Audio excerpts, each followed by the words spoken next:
নমস্কার বন্ধুরা, আমি মিতা। বন্ধুরা, তোমরা সকলে কেমন আছো? বন্ধুরা, প্রতিদিনকার মতন কিন্তু আজকের আরেকখানা ভিডিওর সঙ্গে তোমাদের কাছে হাজির হয়েছি।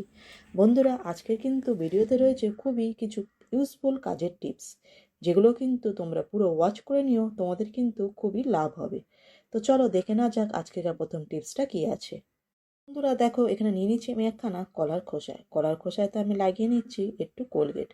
এখানে কিন্তু সাদা কোলগেট নিতে হবে, অন্য কোনো কোলগেট অথবা টুথপেস্ট নিলে চলবে না। তো এতে দেখো নিয়ে নিচ্ছি একটু ভ্যাসলিন। এবারে ভ্যাসলিন আর কোলগেটটা কলার খোসাইতে ভালো করে লাগিয়ে নেব। বন্ধুরা, কলার খোসাইতে ভ্যাসলিন আর কোলগেটটা লাগানোর পরে চলো দেখে নেওয়া যাক এটা কোথায় আমাদেরকে ব্যবহার করতে হবে। তো দেখো বন্ধুরা, শীতকালে কিন্তু পা ফাটার সমস্যাটা আমাদের প্রত্যেক মহিলাদেরই হয়ে থাকে। তো দেখো, আমারও কিন্তু এই সমস্যাটা রয়েছে। আমার শীতকালে কিন্তু পাটা ফাটে। তো এর জন্য কিন্তু আমরা বাজার থেকে অনেক রকমের মেডিসিন নিয়ে এসে থাকি। তো তার জন্য দেখো বন্ধুরা, আমি এখানে একদম জিরো কস্টে কিন্তু তোমাদের সঙ্গে যে টিপসটা শেয়ার করবো, এটা কিন্তু খুবই কাজের। তোমরা কিন্তু সঙ্গে সঙ্গে দেখতে পাবে এটা কতখানি কাজে। তো দেখো, আমি এবারে কলার খোসাটা নিয়ে নিচ্ছি, নিয়ে পায়ের যে ফাটা অংশগুলো রয়েছে, পায়ের এই ফাটা অংশে আমি ভালো করে কলার খোসাটা এইভাবে কিন্তু ঘষে ঘষে লাগিয়ে নেব। তাতে দেখবে কিন্তু কলার খোসায় লাগানোর কারণে কিন্তু পায়ের যে ফাটার সমস্যাটা হয়, সেই সমস্যাটা তো দূর হবে, আর তার সঙ্গে দেখবে পাটাও কিন্তু খুব সুন্দর পরিষ্কার হয় আর চকচকও করে কিন্তু। তো আসো, এটা ভালো করে প্রথমে লাগিয়ে নিই, তারপরে তোমাদেরকে ওয়াশ করে আমি দেখাচ্ছি কতখানি পরিষ্কার হয়।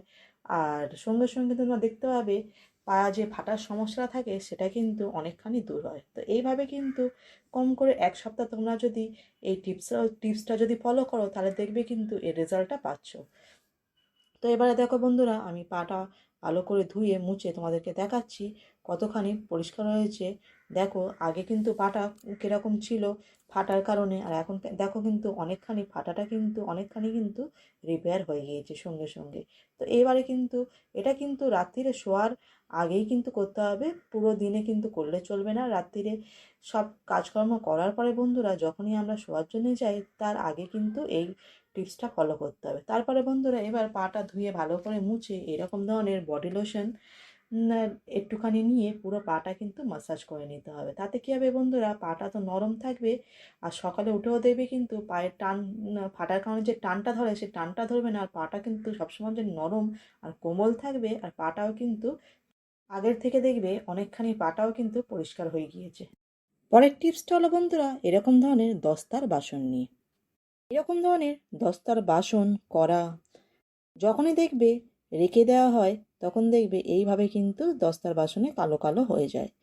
তো তার জন্য কিন্তু আমরা অনেক ঘষা মাজা করি, তাতেও দেখবে কিন্তু দস্তার বাসনটা অতখানি পরিষ্কার হয় না। তো তার জন্য দেখো, আমি নিয়ে নিচ্ছি এখানে একটুখানি কোলগেট, এতে দিয়ে দেবো একটু জল।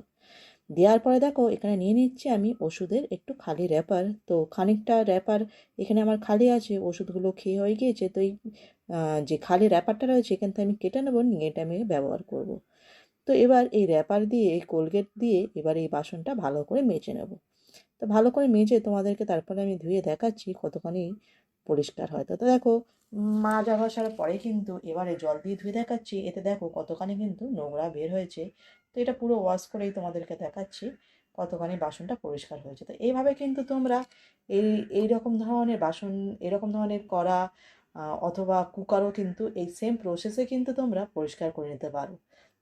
তো ভিডিওটা যদি বন্ধুরা একটু তোমাদের যদি ভালো লাগে, লাইক করে নিও, বন্ধু বান্ধবদের সঙ্গে শেয়ার করে নিও, আর নতুন বন্ধুরা কিন্তু সাবস্ক্রাইব করে নিও। পরের টিপসটা হলো বন্ধুরা, দেখো আমি এখানে নিয়ে নিয়েছি একখানা টিস্যু পেপারের সঙ্গে তার সঙ্গে নিয়ে নিয়েছি একখানা ছোট্ট এরকম ধরনের বাটি। তো টিস্যু পেপারটা বাটিতে রেখে দেবো, রেখে দিয়ে নিয়ে নিচ্ছি দেখো এখানে জল, একটু জলের ছিটা দিয়ে টিস্যু পেপারটা ভিজিয়ে নেবো। তো উল্টে পাল্টে টিস্যু পেপারটা একটু ভেজে নেবো, তবে বিশেষ ভেজালে চলবে না।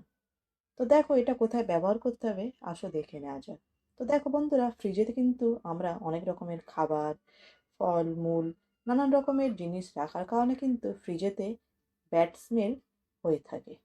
তো তার কারণে যখনই দেখবে ফ্রিজের ডোরটা খুলবে, তখনই কিন্তু সঙ্গে সঙ্গে ব্যাড স্মেলটা এসে নাকেতে লাগে। তার জন্য দেখো বন্ধুরা, এই যে টিস্যু পেপারটা আমি ভিজিয়ে নিয়েছি, এই টিস্যু পেপারের বাটিটা ফ্রিজের এক কোণের দিকে করে আমি সাইডে রেখে দেবো। তো রেখে দিলে বন্ধুরা দেখবে কম করে 24 ঘন্টা এটাকে এরমভাবে রাখতে হবে। তাহলে দেখবে বন্ধুরা ফ্রিজের যত ব্যাড স্মেল থাকবে সেটা কিন্তু সম্পূর্ণ এই টিস্যু পেপারটা কিন্তু অ্যাবজর্ব করে নেবে। পরের টিপসটা হলো বন্ধুরা দেখো এরকম ধরনের কাঁচ কাগজ নিয়ে, এরকম ধরনের প্লাস্টিক আমরা শপিং করলেই কিন্তু আমরা পেয়ে থাকি। এরকম ধরনের প্লাস্টিকের ব্যাগ কিন্তু অনেক কাজেতেই লাগে, কিন্তু আজকের আমি যে ইউজটা তোমাদের সঙ্গে শেয়ার করব সেটা কিন্তু একদমই আলাদা ধরনের একখানা ইউজ। তো তার জন্য দেখো নিয়ে নিয়েছি আমি একখানা এখানে পুরাতন বালিশের কভার। তো এখানে আমি একখানা পুরাতন বালিশের কভার নিয়ে নিয়েছি। বালিশের কভার ভেতরে এই প্লাস্টিকটা এই পিছন সাইড থেকে এইভাবে ঢুকিয়ে নেব। ঢুকিয়ে নেওয়ার পরে বন্ধুরা এবারে যে প্লাস্টিকের সাইজ, এই সাইজেই কিন্তু আমি যেহেতু বালিশের কভারটা বড় সেহেতু কিন্তু বালিশের কভারটা এই প্লাস্টিকের সাইজে কিন্তু ফোল্ড করে নেব।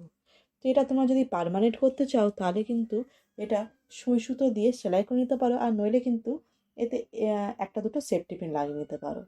তো দেখো এবারে এটা কোথায় ব্যবহার করতে হবে দেখে নেওয়া যাক। বাসন দিয়ে বাসন কিন্তু কিচেন সার্ভিসের উপরে উবুর করে দিলে দেবে কিচেন সার্ভিসটা ভিজে যায়।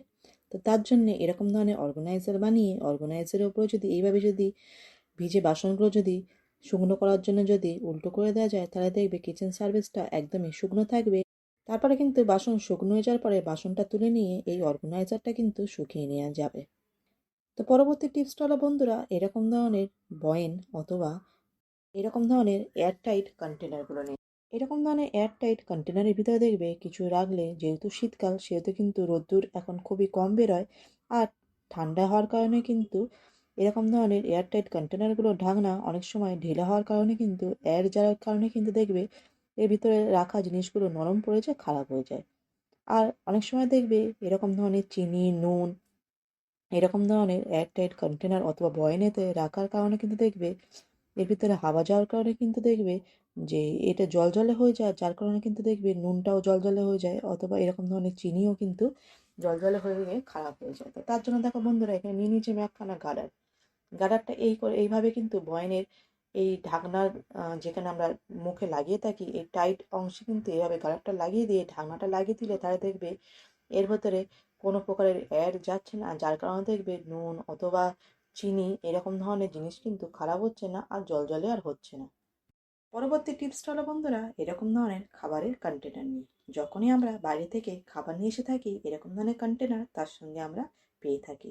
তো এরকম ধরনের খাবারের কন্টেনারগুলো অনেক রকম ইউজ আমরা তো দেখেছি, আজকে কিন্তু একখানা নতুন ইউজ আমি তোমাদের সঙ্গে শেয়ার করব। তো বন্ধুরা তার জন্য দেখো এর ঢাকনাটা আমি সাইডে করে দিচ্ছি, শুধুমাত্র এই কন্টেনারের এই ভাগটা কিন্তু আমি নিচ্ছি।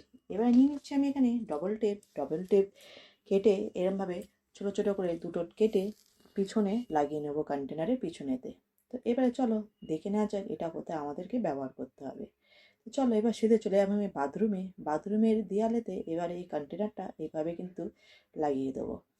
দেখো বন্ধুরা এই কন্টেনারটা বাথরুমের দেওয়াতে আমি লাগিয়ে নিয়েছি। বাথরুমেতে ব্যবহার করা সাবান, তেল অথবা ফেস ওয়াশ ছোটো ছোটো ধরনের যে কোনো ধরনের জিনিস এভাবে কিন্তু এই কন্টেনারের ভিতরে এরম থাক করে কিন্তু এই থাক মতন জায়গাটায় ভিতরে এবং উপরে কিন্তু এভাবে কিন্তু রাখা যায়।